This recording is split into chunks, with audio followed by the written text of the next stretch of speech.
personal effectiveness class at LSATS, but excited to see y'all again. God bless you. I'm Trey Bernace, the board chair for Leadership Greater Jackson. I'll also be on one of the panels later, so excited to talk to you in my professional capacity outside of LGJ. But welcome to McWillie. I'll let Dr. Harper do the more formal welcome to her school, but we're excited to have you on our Education and Health Day here. So I'll pass it to Dr. Harper. Good morning. We are so excited you're here. Anytime we can show off our school, we do. We hope that you enjoyed our breakfast and your conversations with our students today. So I'm Sarah Harper. I am a Leadership Greater Jackson alum, best class of 15-16. So welcome so much. Welcome. Just a little housekeeping today. The bathrooms are down that hall. The first left is women's, the second left is men's. It's labeled. So you should have no problems, but anything you need, or bathrooms are back there. Anything you need, I'll be sitting back there. If you need anything, let me know. And I will turn it over now at this time to Molly.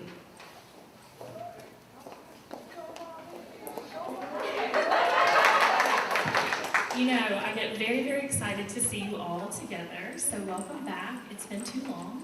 We're going to have a great day. As I said in the emails that I sent you, we're going to be moving today. I know you're going to have a million questions. You're going to want to engage. We have amazing speakers, and I'm very excited for that. But just keep that in mind. This is an exposure experience and a framing experience for these contextual experiences. So the point is that you get a little bit excited about them. You pick up those threads, you pull them together, and you keep going in with it well beyond your best class? Best? I've been wanting to call you the greatest class of all time. Yeah, okay, I'm just pitching it. So we're gonna get started. So I'm very excited to introduce you to Dr.Jeanne Middleton Hairston. And so we wanted to start today with giving you some context about the history of Jackson schools and just laying the groundwork for the discussions that are going to happen today. She has a lot to share with you, and we were going over it a little bit earlier, and I know you'll want to engage with her, so I'm going to hand it right over to you, Dr. Hairston. Thank you so much. Good morning, Leadership Jackson. I was in the second class of Leadership Jackson. And I'm delighted to have been invited. Dr. Pearson was one of my most fabulous students when I was on the faculty at LSAPS College. And so I'm so happy to be here. And I've got to use my note cards, and I'm going to keep you focused. And I'll just drop them over here as I finish. I want to let you know that I was born on the campus of Jackson State University.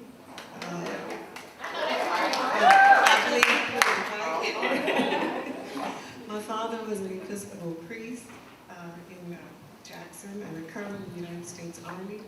So I traveled a lot, but I ended up, he was on a hardship duty, and I ended up being a graduate of General High School for my last few years.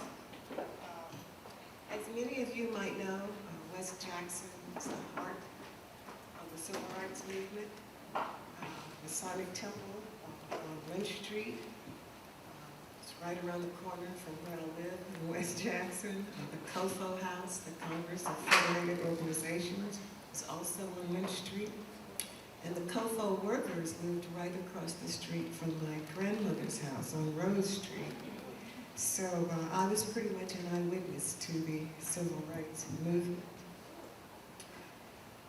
African Americans mainly shopped on Farish Street because everything was segregated at that time. Our doctors and dentists, lawyers and grocery store owners, churches and other important businesses like the Big Apple Inn, which still runs today, were located on Farish Street. My grandfather's photography shop, Beetle Studio, was also located on Farish Street, and there's currently the, where his office, his studio was leveled, and there's a big, I can't remember the name of the big building, there's federal building, but there's a plaque for him on the corner of Capitol and Farish Street. I also spent a good bit of my time at my grandparents' home on Rose Street, right across the street from the COFO House, the Conference of Federated Organizations, another civil rights activist group. After I graduated from Jim Hill High School, I decided I wanted to do my part in the civil rights movement. So I applied to and was accepted at Millsaps College. I also applied to Columbia University in New York and Berkeley and San Francisco, but my mother said, no, Boo, you are not going there. You're going somewhere in Jackson, Mississippi. So I chose Millsaps because I wanted to do my part in the civil rights movement. At that time, there were no African-American students at Millsaps. There were 2 young women who were seniors who were off campus and just taking a few courses. But when I arrived at Millsaps, I was the only black student on campus. There was another black male student. And they did not assign me any roommates because they didn't want, they figured no white girl would want to have a roommate as a black girl, which was fine with me, so all 4 years I had a roommate.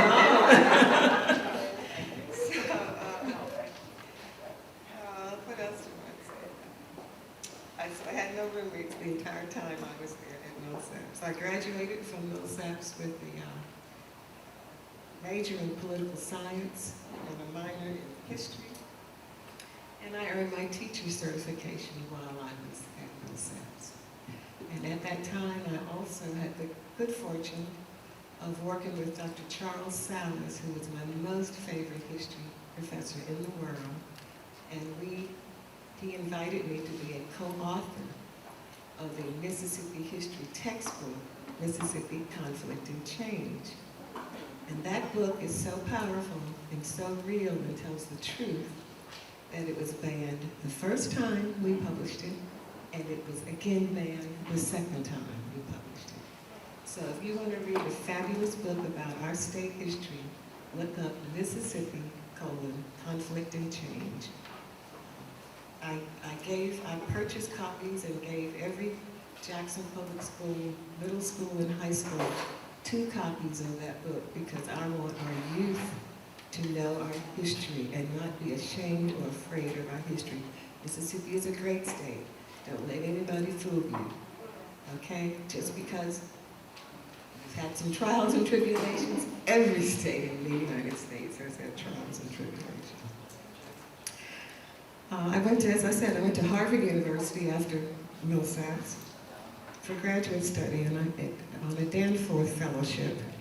And my dissertation was on the historical analysis of the Jackson Public School District. I simply wanted to study more and learn why white folks seem to be so afraid to go to school with black folks. Of course, those of us who had no problem with, there were several white folk, of course, who had no problem with being around black folk because, if you remember our history, it often was the black Americans who were the ones who were cooking and cleaning and nursing babies and getting the groceries and doing all those kinds of things, sewing and whatnot. But going to school was forbidden at that time. Going to school together, black and white, was forbidden at that time in our history. As I said, after I left Millsaps, I got a fabulous scholarship to go to any graduate school I wanted to, and I was trying to decide, and I was talking to my brother, the Reverend Dr. Richard P. Middleton, who is now deceased, and he looked at me, he said, Jeanne, you got a scholarship, you can go wherever you want to, go to Harvard, what's wrong with you? Go to Harvard. So that's how I ended up at Harvard. And my dissertation was on the history of Singleton versus the Jackson Municipal Separate School District. Southern school desegregation from the perspective of the black community. For 6 years, the Jackson Public School District delayed and evaded the Fifth Circuit Court's school desegregation order because at that time, our schools were segregated. White children went to a certain set of schools, and black children went to a certain set of schools. But none of us were in classrooms or schools together. The school district delayed and evaded the court. By 1969, the Fifth Circuit Court of Appeals repeatedly emphasized that the school desegregation guidelines provided by the United States Office of Education must be met. You don't argue with the Fifth Circuit Court of Appeals, okay? They'll put you in jail if you don't abide by their rules. But still, there was great resistance to school desegregation in Jackson. The Singleton case raised two fundamental questions. Number one, what are the educational interests that Black plaintiffs pursued to protect their individual rights as outlined in Brown v. Board of Education? You know, what was it that African American families wanted to know and do to protect their rights? And two, to what extent have these rights been fulfilled to remedy the effects of past discriminatory schooling? For example, in 1970, 41% of the white students enrolled in the Jackson Public Schools withdrew from the school system rather than attend a desegregated school as required by law. 41% of the white students, it's almost half of the white students, withdrew rather than attend a school where Black children also attended.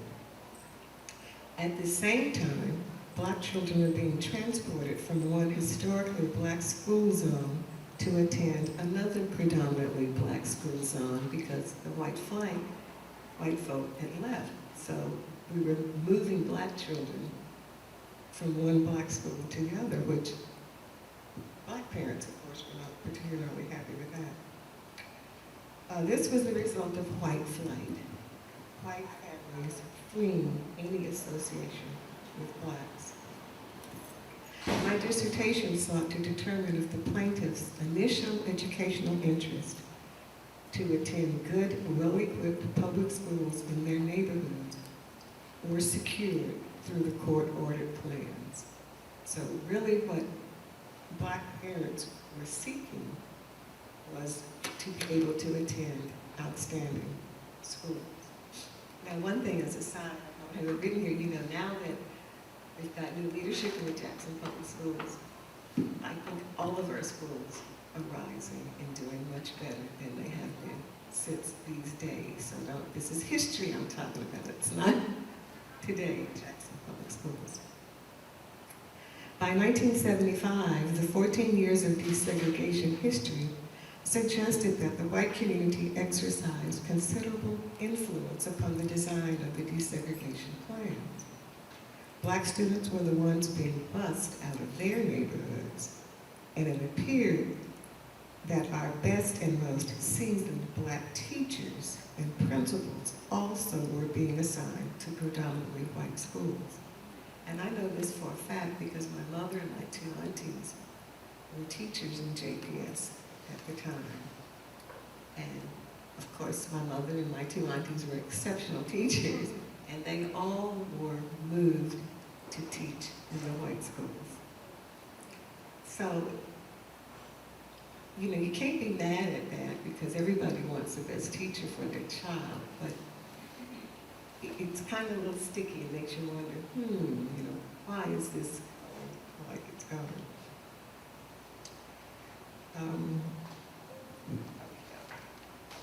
The Black litigants in Brown versus Board of Education simply wanted a quality educational experience for their African American children in the Jackson Public Schools. That's all they wanted, was good teachers, good principals. Harper, my student, former student. In 1954, Brown v. Board of Education, the court held that in the field, and quote, in the field of public education, separate facilities are inherently unequal. Separate facilities are inherently unequal. And thus, racial segregation in public school systems was prohibited and a violation of the 14th Amendment's Equal Protection Clause. Several court cases followed Brown versus Board of Education across the country, And in every case, the ultimate decision made by the court was that school districts and school boards must make the affirmative duty to take whatever steps might be necessary to convert to a unitary school system in which racial discrimination would be eliminated root and branch. So the Supreme Court had to take this all the way to the Supreme Court to get a ruling to help folk understand that racial segregation in these United States is not acceptable. In the Alexander versus Holmes case in 1969, the Supreme Court ordered several school districts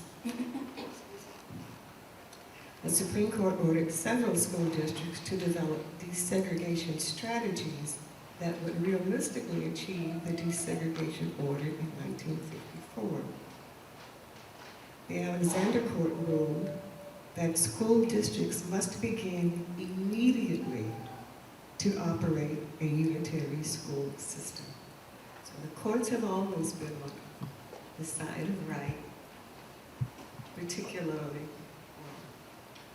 in modern times. It wasn't always back in the day, but in modern times, the court supported all people in these United States, no matter their color or creed, were expected to receive competent teaching for their children.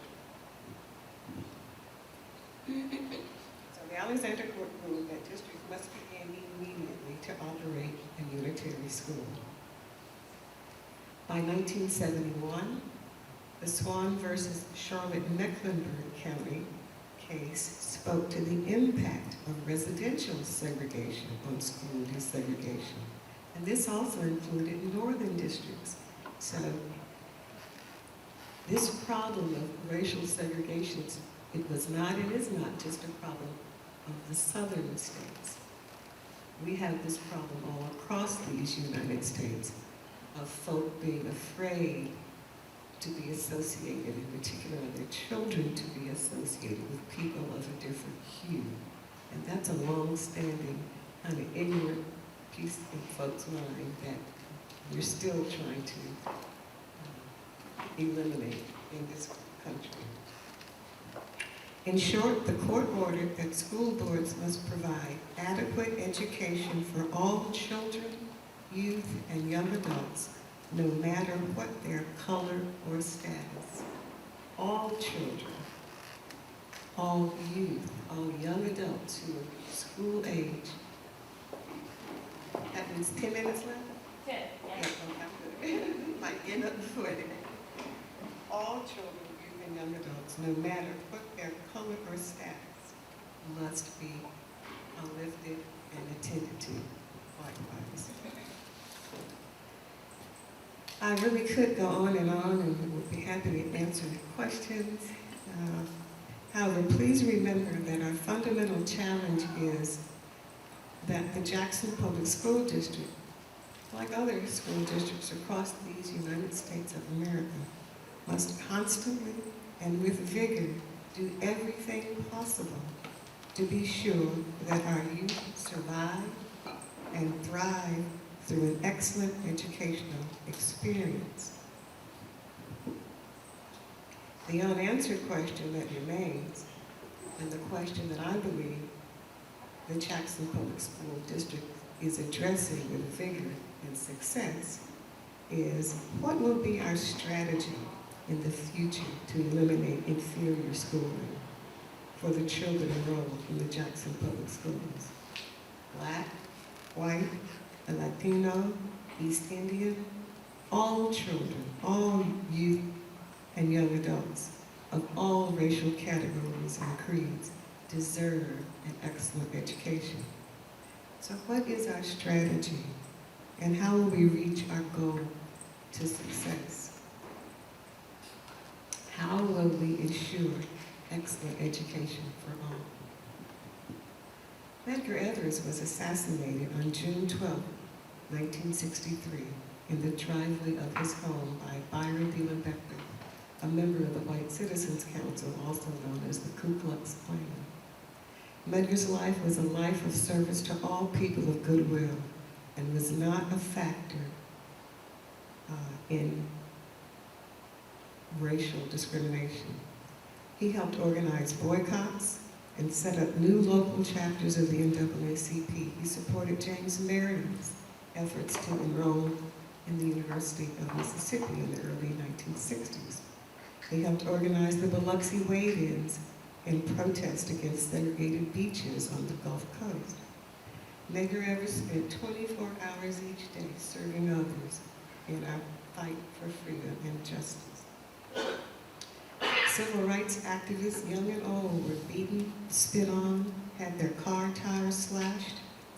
And please remember that Michael Schwerner, a young white man, James Chaney, a young black man, and Andrew Goodman, a young white man, were murdered in Mississippi for their civil rights activity. Medgar Evers' family worried about him every day, and Medgar himself had warned his wife Merle that he felt in danger. Nevertheless, he continued his fight for freedom for all people. Medgar Evers was buried on June 19th in the Arlington National Cemetery with full military honors. After Evers was assassinated, roughly 5,000 people marched from the Masonic Temple in Jackson on Lynch Street to Collins Funeral Home on Farish Street. When I served as the National Director of the Children's Defense Fund Freedom Schools program, I always required the elevator trainers, the young folk who worked under my leadership, to teach and be with the college students. I always required these elevator trainers to know our Mississippi civil rights history. And a few weeks ago, and I'm so proud to share this, that 5 of the elevator trainers that I trained when I was the National Director of the Children's Defense Fund Freedom Schools program came to Jackson, Mississippi to see up close and firsthand all the things that I had taught them about Mississippi's history. They reminded me of the importance of our history. They reminded me that we can't stop, we won't stop working for freedom for all people. And they reminded me of Ella Baker's song, we who believe in freedom cannot rest until this comes.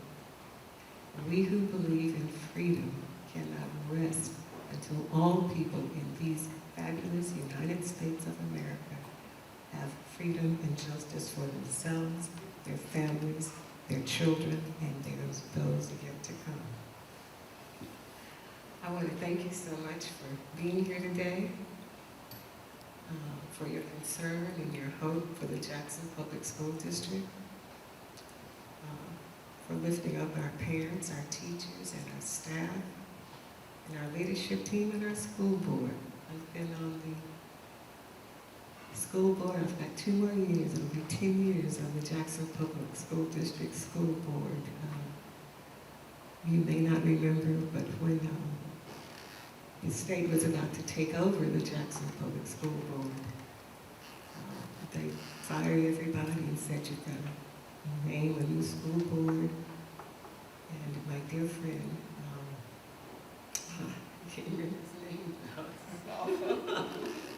The young white brother. I wanted him to be the chair. He said, no, Jeanne, you've got to be the new president of the school board because we need to let people know we're serious about this work. And so I said, okay. And we had to meet with the governor and plead with him not to take over the school district because we were going to set things right. Ed Seaback. That's his name. I call him my brother from another mother. Ed Seaback is my fabulous young white brother and one of the most fabulous white brothers I've ever met. And to this day, we still keep in touch. But we're really doing this work for our children, our youth, for our teachers, for our parents, our staff. And together, we all can really make a great difference in Jackson. Jackson is a great city. We live in a great state. Don't let anybody fool you, as if they try to play you. It's because they're jealous.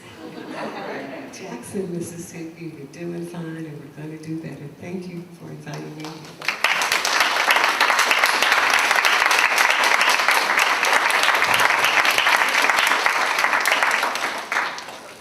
Okay, we have time for just a couple of quick questions if anybody has a burning question.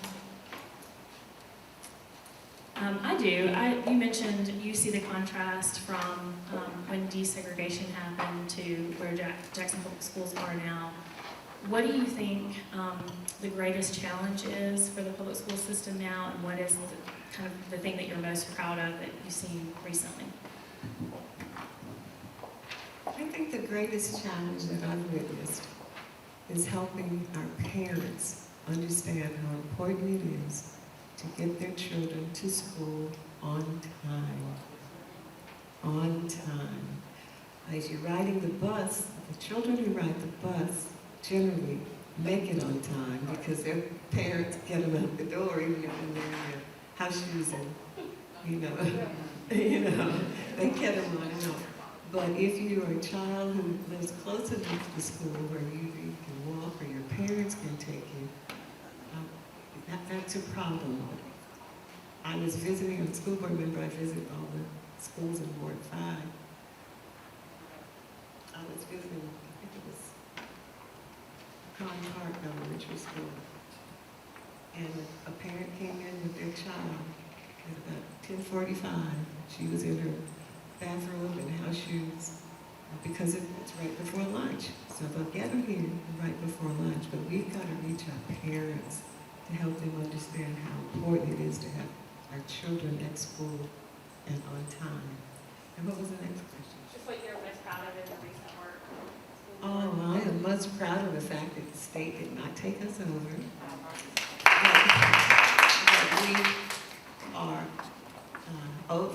We are no longer F-staffs. Every year we got bigger and better. We were 1 point from a B last time, and the ugly part of me says, 1 point, who was doing that math? It's between me and you. I never said that out loud to anybody. But it's my prayer that we're just going to skip over that B and go straight to the A. Because we have a fabulous superintendent, Dr. Eric Green. He is amazing. The team is amazing, our leadership team. Dr. Sarah Harper, my former student, she's amazing. We've got such good people working in the Jackson Public Schools who are not afraid to teach our children and do whatever it takes to make them grow and survive. So I'm counting on and praying we're just going to skip that B and go straight to A. Now, God, if we get the B, I'm fine with that too. But I want us to get straight on to that A. And thank you y'all so much. One more question. First of all, you are most impressive. Thank you so much for sharing with us. This is great. So you mentioned that we can spread the word about getting your kids to school on time, but what is something else that we can do to contribute or help? What one specific thing besides that? Well, I don't know how this could happen. And Dr. Green is going to probably say, no, Doc, we can't do that. But if we could let them know that if they don't get them to school on time, they won't get lunch.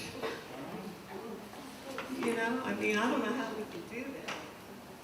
But, hey, Dr. Red, help me with this question. I don't know how we can get our parents to understand that they've got to get their children on time, to school on time. Because if you're late, you're just late. And you're behind. And you should be there early and bright, as early as possible, not just turn up for lunch. And that's a big problem. Yes. I have a question regarding what she just said, but what can we do as parents, as stakeholders, with our legislator? Currently, they're out of session, but this is the time that they have these conversations about education, what that looks like. What would we need to do as stakeholders, parents, and conversations with our legislators now, so that hopefully some of what you're asking about can be implemented or looked into be implemented in that legislative 2026 session. That's an excellent question. And just try to organize and plan meetings like this and invite them and let them know that we're not going to vote for you if you don't show up and help us. I mean, that's the bottom line. If they're always looking for your vote, and if they don't attend to you except for 2 days before it's time to vote, and they put all their flyers out in your yards to vote for me, say, you've got to be with us at least 2 or 3 times out of the year, or when we ask you to come to our parent-teacher association, please show up, because that's their job, to know what's working on the ground. And don't be shy about that. I have great hope for our mayor, John Horn, and he was in the legislature. So reach out to him. Reach out to him and see how he can help. So we're getting ready to transition to our panel. We're a couple of minutes behind. Thank you so much. If we could give Dr. Hairston a round of applause. And for those